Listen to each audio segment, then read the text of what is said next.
Hello ছাত্র বন্ধুরা, আজকে আমরা পড়ব the north Ship by Philip Larkin. পড়ার আগে ফিলিপ লার্কিন সম্বন্ধে শুধু এটুকু জানি যে উনি একজন খুব বিখ্যাত ইংরেজ কবি ছিলেন ও ঔপন্যাসিকও ছিলেন তিনি। তার আগে বলি, এটা অ্যাকচুয়ালি কবি বলতে চেয়েছেন আমাদের জীবনের কথাই। এই জাহাজগুলোকে আমাদের, যেমন বলি তোমাদের যে আমরা সবাই একটা জায়গা থেকে যাত্রা শুরু করি, কিন্তু সবাই কি এক জায়গায় পৌঁছোই না। কেউ শেষ জীবনে পড়াশোনার শেষে কেউ ডাক্তার হয়, কেউ হয় ইঞ্জিনিয়ার, কেউ হয় চার্টার্ড অ্যাকাউন্টেন্ট, কেউ আরও অন্যান্য অনেক বিষয় নাম করে।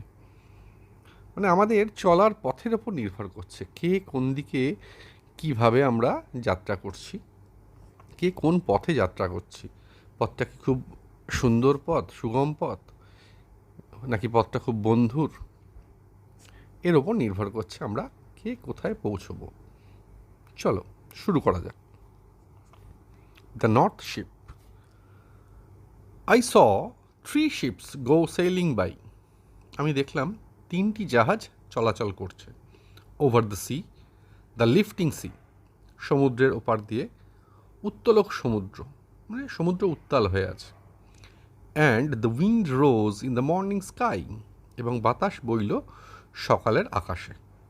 And one was rigged for a long journey, আর একজনকে দীর্ঘযাত্রার জন্য কার্যোপযোগী বা কাজের উপযোগী করা হয়েছিল।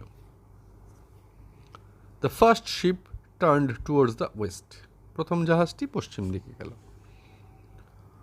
Over the sea, the running sea, সমুদ্রের উপর দিয়ে, রানিং সি, চলমান সমুদ্র। And by the wind was all possessed, ওই জাহাজের সমস্ত যাত্রাটাই ছিল বাতাসের অধিকারে, অর্থাৎ বাতাস ওই জাহাজটিকে নিয়ে যাচ্ছিল এগিয়ে। And carried to a rich country, এবং নিয়ে গেল কোথায়? একটা সমৃদ্ধ দেশে নিয়ে গেল। The second turned towards the east, দ্বিতীয়টি পূর্ব দিকে করলো। তাহলে প্রথমটি গেল পশ্চিম দিকে, দ্বিতীয়টি গেল পূর্ব দিকে। পশ্চিম দিকে তো হাওয়া নিয়ে যাচ্ছিল জাহাজটিকে। দ্বিতীয়টিকে কি হলো? Over the sea, the quaking sea, দ্বিতীয় জাহাজটা কম্পমান সমুদ্রে পড়ল, অর্থাৎ সমুদ্র জল কাঁপছিল।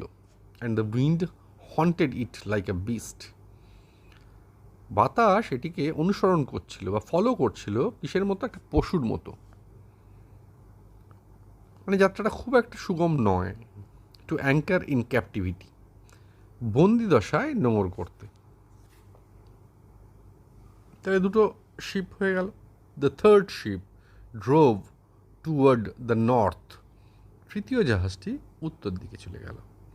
Over the sea, the darkening sea, বলছে সমুদ্রের ওপরে কালো সমুদ্র। কালো সমুদ্র বলতে কি বোঝাচ্ছে? কালো সমুদ্র বলতে বোঝাচ্ছে যে সমুদ্র, ওই উত্তর দিকে যে সমুদ্র ছিল সেটা ওই জাহাজটিকে ওয়েলকাম করছে না বা অভ্যর্থনা করছে না, এরকম একটা সমুদ্র ছিল। খুবই কঠিন পরিস্থিতি। But no breath of wind came forth, কিন্তু বাতাসের কোনো নিঃশ্বাস বের হলো না। অ্যান্ড দ্য ডেকস শোন ফ্রস্টলি, ডেকগুলো হিমশীতলভাবে জল করছিল। The northern sky rose high and black, northern sky, উত্তরের যে আকাশ সেটা উঁচুতে এবং কালো হয়ে উঠল। কালো মেঘ ঘনিয়ে এসছে, ঝড়ঝঞ্ঝা হচ্ছে, এরকম একটা ব্যাপার। Over the proud unfruitful sea, গর্বিত নিষ্ফলা সমুদ্রের ওপর, সমুদ্র যেন গর্ব করছে যে দেখো আমার ওপর দিয়ে তুমি চলতে পারো কিনা, এরকম একটা ভাব। East and West the ships came back, যে জাহাজ দুটো ইস্টে গেছিলো আর ওয়েস্টে গেছিলো সেই জাহাজ দুটো ফিরে এসেছিল। হ্যাপিলি অর আনহ্যাপিলি,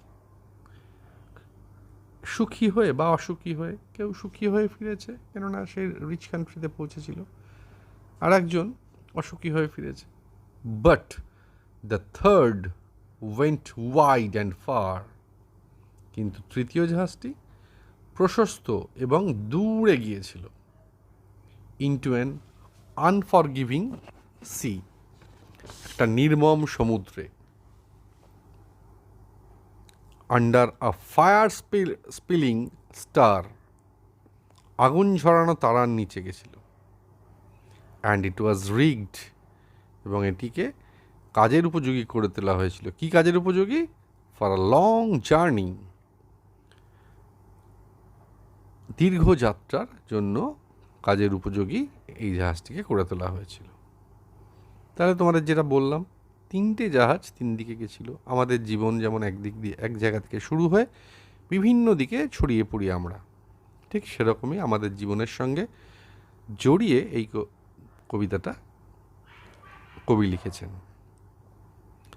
ভালো লাগলে লাইক করো, কমেন্ট করে জানিও কেমন লাগলো, শেয়ার করো বেশি বেশি করে, যাতে তোমাদের মতো অনেক স্টুডেন্টস এটা দেখতে পায়।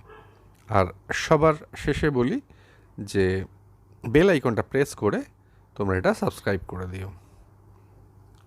বন্ধুরা, আজকের মতো এই ভিডিওটা এখানেই শেষ হলো।